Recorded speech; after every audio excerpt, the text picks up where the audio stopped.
اور جس شخص کو اللہ ذلیل کرے اس کو کوئی عزت دینے والا نہیں، بے شک اللہ جو چاہتا ہے۔ حضرت سیدنا حضرت ایوب علیہ السلام جو اللہ کے برگزیدہ بندے، اللہ کے انبیاء میں سے ہیں، تو اللہ تعالیٰ نے حضرت ایوب علیہ السلام کو قرآن کریم فرقان حمید میں ارشاد فرمایا وَأَيُّوبَ إِذْ نَادَىٰ رَبَّهُ أَنِّي مَسَّنِيَ الضُّرُّ وَأَنتَ أَرْحَمُ الرَّاحِمِينَ۔ اور ایوب علیہ السلام کو یاد کرو جب اس نے اپنے رب کو پکارا کہ مجھے تکلیف پہنچی،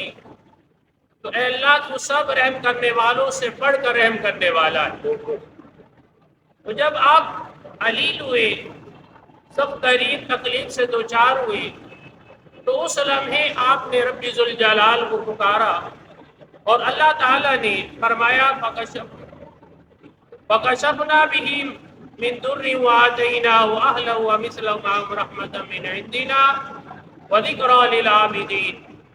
تو ہم نے اس کی دعا سن لی، تو ہم نے دور کر دی جو تکلیف اسے تھی، اور ہم نے اسے گھر والے اور اتنے ہی ان کے ساتھ اور عطا کیے اپنے پاس سے رحمت فرما کر، اور بندگی والوں کے لیے فرمایا کہ یہ نصیحت ہے۔ جو اللہ کی بندگی کرنے والے ہیں، حضرت ایوب علیہ السلام کا یہ عمل فرمایا نصیحت ہے۔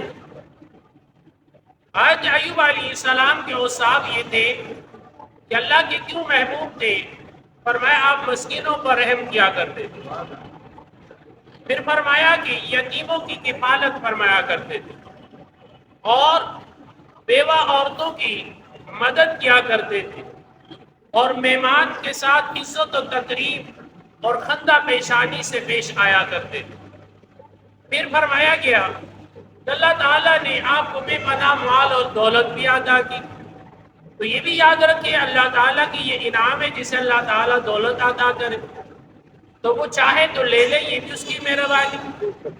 تو فرمایا اللہ تعالیٰ نے آزمائش سے پہلے آپ کو کثیر مال دولت، فرمایا کھیتی باڑی باغ غرض یہ کہ ہر قسم کے مال دولت سے نوازا، ہر قسم کے جانور آپ کے پاس تھے۔ پھر فرمایا کہ 500 جوڑے بیلوں کے جو کہ زمین میں ہل چلاتے تھے، اتنی باکثرت یعنی آپ کی زمین تھی۔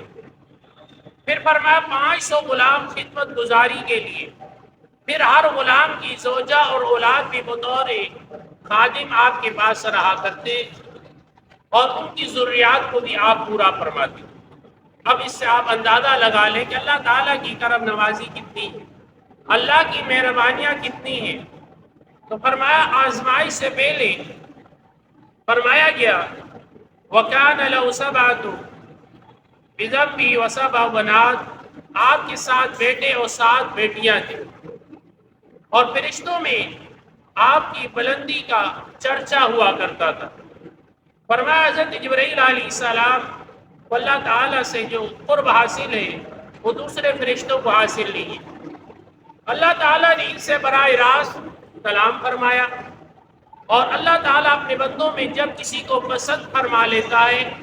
یا اپنا پسندیدہ بنا لیتا ہے تو جبرائیل علیہ السلام کو فرماتے ہیں جبرائیل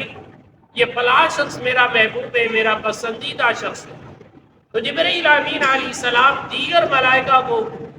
سے ذکر فرماتے ہیں کہ یہ فلاں شخص اللہ کا محبوب ہے، اللہ اسے پسند فرماتا ہے، اللہ کا یہ پسندیدہ بندہ ہے۔ تو پھر فرمایا گیا جب آپ ان مقرب فرشتوں میں اللہ کے اس خاص بندوں کا ذکر کا چرچا ہوتا تو تمام فرشتوں پر اس پر رحمت نچھاور کرتے، پھر آسمانوں کے تمام فرشتے رحمتیں بھیجتے ہیں، پھر زمین کے فرشتے اس بندے پر رحمتیں بھیجتے ہیں۔ آج ایوب علیہ السلام بھی اسی طرح تمام فرشتوں میں ذکر خیر کا چرچا ہوا کرتا، یعنی آسمان والے فرشتے بھی آپ پر رحمت بھیج رہے ہیں، اور زمین والے فرشتے بھی آپ پر رحمتیں بھیج رہے ہیں۔ فرمایا آزمائش کی گھڑیاں آ گئی۔ اللہ تعالیٰ کبھی اپنے مقرب بندوں کو شدید مشکلات میں مبتلا کر کے آزماتا ہے کہ وہ میرا بندہ میری عطا کی ہوئی نعمتوں پر کتنا صابر ہے، کتنا شاکر ہے، کتنا صبر کرنے والا ہے۔ اور مصائب عالم میں فرمایا وہ کوئی اپنی زبان پر شکوہ نہیں لاتے اور صبر کرتے ہیں، اور کبھی اللہ تعالیٰ بہت سا مال عطا کر کے آزمائش پہ ڈالتا ہے کہ میں نے اپنے بندے کو بہت مال عطا کیا، اب جب اس کا مال لے لیتا ہے جاننا چاہتا ہے کہ میرا بندہ میرا کتنا شکر ادا کرتا ہے، یعنی دیا ہوا بھی اسی کا ہے کہ حق تو یہ ہے کہ حق ادا نہ ہو،